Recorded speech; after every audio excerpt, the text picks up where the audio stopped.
आपने आज तक कई पॉपुलेशन से गुलजार खूबसूरती से सजे देशों, शहरों, राज्यों के डिजिटल सैर का मजा लिया होगा, लेकिन आज की वीडियो थोड़ी खास होने वाली है क्योंकि आज आप जानने वाले हैं दुनिया के 8 ऐसे देशों के सफर पर जो दुनिया से थोड़े कम ही रिश्तेदारी रखते हैं। कुछ अपने कल्चर की वजह से अलग थलग हैं तो कुछ भौगोलिक स्थिति की वजह से लोगों की पहुंच से दूर है। तो कौन सी है ये 8 आइसोलेटेड कंट्रीज? क्यों सुंदरता का खजाना होने के बाद भी लोगों का मेला यहाँ कम लगता है? चलिए फटाफट से अपना सीट बेल्ट बांधे अच्छे से और निकलते हैं इन देशों की एक शानदार और जानदार डिजिटल सफर पर।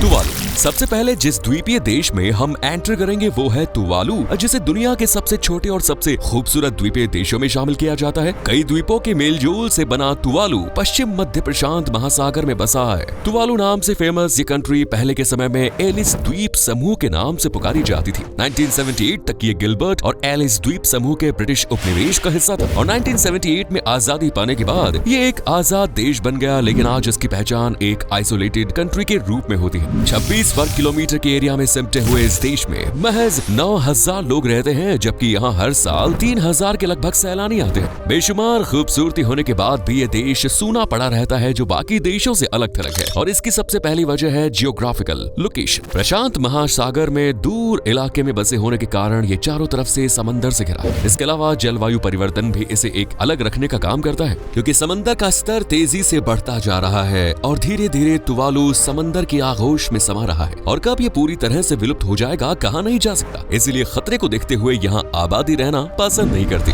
Next is Nauru. दूसरे नंबर पर आता है सबसे छोटे द्वीपीय राष्ट्र की लिस्ट में टॉप पर रैंक आने वाला नौरू या नावरू, जिसका नाम आपको बहुत ही कम सुनने को मिलेगा क्योंकि ये देश भी दुनिया के रंगीन माहौल से कुछ दूरी ही बनाए रखता है। नावरू माइक्रोनेशिया दक्षिण प्रशांत महासागर में बसा हुआ है और ये दुनिया का सबसे छोटा आजाद गणराज्य है। इतना ही नहीं, ये दुनिया का पहला ऐसा स्वतंत्र गणराज्य भी है जिसकी राजधानी का ताज पहनने वाला कोई शहर नहीं, यानी इस देश की कोई भी राजधानी नहीं है। ये देश लगभग 21 वर्ग किलोमीटर जितने छोटे से एरिया में फैला है और छोटे साइज की तरह ही इसकी आबादी भी बेहद छोटी सी है, जहाँ आज 12,000 से कुछ ज्यादा ही लोग रहते हैं, जिनमें से ज्यादातर का यकीन ईसाई धर्म पर है। लेकिन कुछ लोग ऐसे भी हैं जिन्हें किसी भी धर्म में विश्वास नहीं है। कम आबादी की तरह ही यहाँ टूरिस्ट्स की संख्या भी कम ही आती है। 2011 में यहाँ लगभग 200 लोग घूमने के लिए आते थे, क्योंकि ज्यादातर लोगों को नाउरू के बारे में पता ही नहीं है, जिसकी वजह है छोटा साइज। इसके अलावा ये मध्य प्रशांत महासागर में बसे होने की वजह से भी दूसरे देशों से अलग है। ये देश आज छोटा होने के साथ साथ गरीब देश भी कहलाता है, जिसके मेन रोजगार खनन यानी माइनिंग ने देश का करीब 80% हिस्सा नष्ट कर दिया और पर्यावरण को भी खास नुकसान पहुंचाया है। Next is Kiribati. लिस्ट में तीसरे नंबर पर विराजमान है किरिबाती,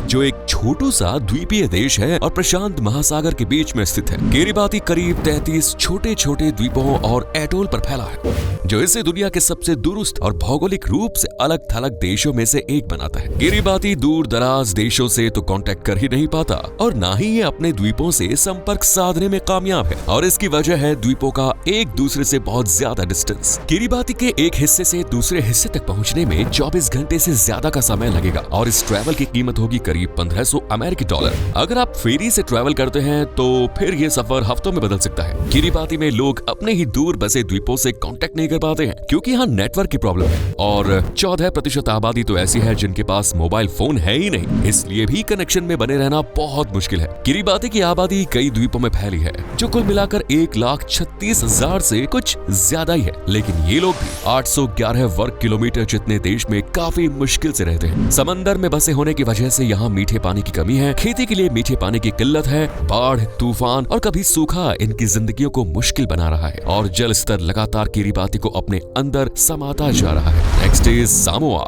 चौथे नंबर पर आता है सामोआ, जो 2,19,306 जितनी आबादी से गुलजार है और यहाँ अपनी संस्कृति, दूर दराज पहचान और पुराने रीति रिवाजों के लिए जाना जाता है। भले ही आज दुनिया 21वीं सदी में जी रही हो, लेकिन सामोआ के लोग आज भी 3,000 साल से ज्यादा पुरानी परंपराओं और रीति रिवाजों को दिल से लगाए बैठे हैं। सामोआ भी बाकी द्वीपीय देश की तरह दक्षिण प्रशांत महासागर में फैला है, जिसका एरिया करीब 2,831 वर्ग किलोमीटर का है, यानी आपको पर स्क्वायर किलोमीटर पर महज 77 ही लोग देखने को मिलेंगे। इसलिए इसे सबसे शांत आइसोलेटेड कंट्रीज में शुमार किया जाता है। सामोआ दक्षिण महासागर में लोकेटेड होने की वजह से दुनिया के बाकी हिस्सों से कनेक्टेड नहीं हो पाता। ऑस्ट्रेलिया और न्यूजीलैंड के बीच होने के बावजूद भी इन दोनों की सामोआ से दूरी काफी ज्यादा है। ये एक बेहद छोटा देश है, इसीलिए ज्यादातर लोगों की जुबान पर इसका नाम नहीं आता, लेकिन ये देश सैलानियों के भरोसे ही बैठा है। टूरिज्म और एग्रीकल्चर ही देश की रीढ़ है और आज इन्हीं दोनों की कमी की वजह से ये देश मुश्किलों का सामना कर रहा है। अक्सर सुनामी, चक्रवात सामोआ के विकास में रुकावट पैदा करते हैं। वहीं यहाँ की आबादी भी पुराने ख्यालों में गुम होने की वजह से मॉडर्न लाइफ से कनेक्टेड नहीं हो पाती। यही वजह है कि ये देश दुनिया के दूसरे कोनों की तरह सैलानियों से गुलजार नहीं है और न ही दुनिया के नक्शे में इसकी खास पहचान है। लेकिन सामोआ के लोग काफी मिलनसार माने जाते हैं, जो घर आए मेहमान के साथ काफी अच्छा व्यवहार करते हैं। Next is tonga.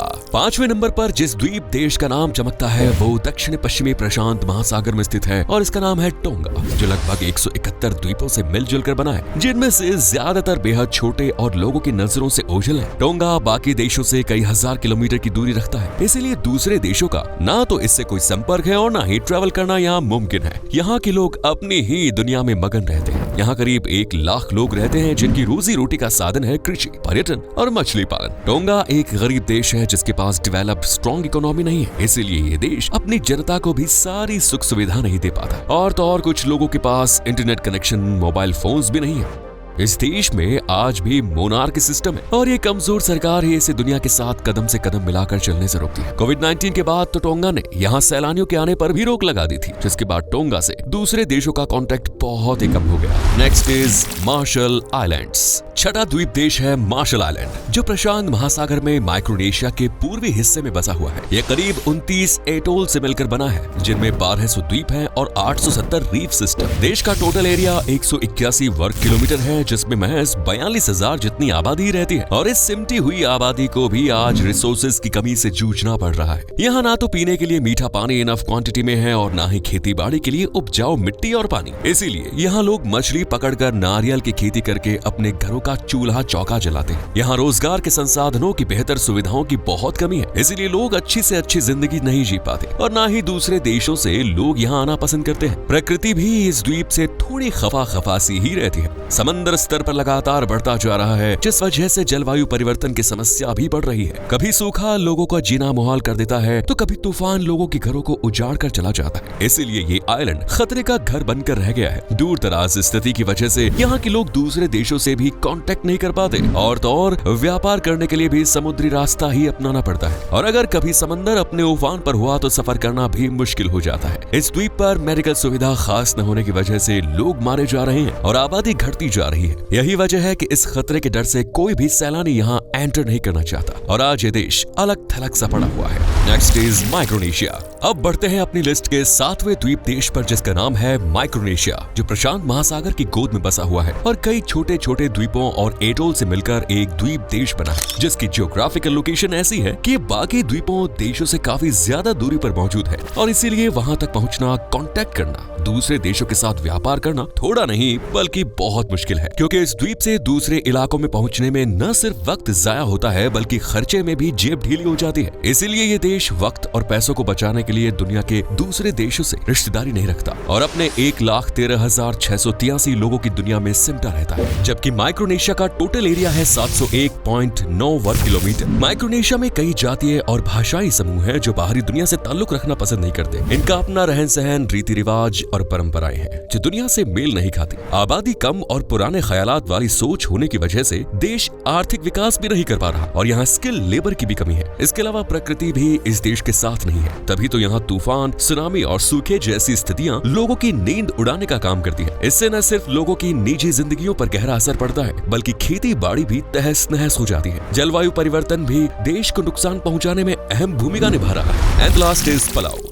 लिस्ट में आखिरी द्वीप देश है पलाऊ, जिसे दुनिया की मोस्ट आइसोलेटेड कंट्रीज की लिस्ट में जरूर ऐड किया जाता है, जिसकी एक नहीं कई वजह हैं और सबसे मेन है जियोग्राफिकल लोकेशन। ये देश भी प्रशांत महासागर में बसा है और एक द्वीप समूह के रूप में अपनी पहचान रखता है। पलाऊ को चारों तरफ से गहरा और विशाल समंदर घेरे हुए है, जो दूसरे देशों से पलाऊ को दोस्ती करने की इजाजत नहीं देता। इस समंदर की वजह से पलाऊ को बाहरी इलाकों में व्यापार करने में भी मुश्किलें झेलनी पड़ती है। समूह द्वीप में रॉकी एरियाज और वाटरफॉल्स हैं जो ट्रैवल और ट्रांसपोर्टेशन को और मुश्किल बना देते हैं। पलाऊ में महज 17,663 लोग रहते हैं, जबकि इस देश का एरिया 466 वर्ग किलोमीटर है। इसलिए इसे कम आबादी और छोटे देश के रूप में जाना जाता है, जहाँ की संस्कृति और भाषाएं दूसरे प्रशांत द्वीप समूह से काफी अलग हैं, जो अन्य देशों के साथ कांटेक्ट को लिमिटेड कर देती है। इसलिए पलाऊ बाकी देशों की तरह ना तो दुनिया भर से जुड़ा दिखता है और ना ही इसकी दूसरे देशों के साथ अच्छी यारी है। तो आपको इनमें से कौन सा द्वीप देश सबसे खास लगा? वैसे आप इनमें से किसकी सैर करना चाहेंगे? हमें कमेंट्स में जरूर बताएं और इसे लाइक करें, शेयर करें। साथ ही चैनल से जुड़े रहने के लिए चैनल को सब्सक्राइब करें। धन्यवाद।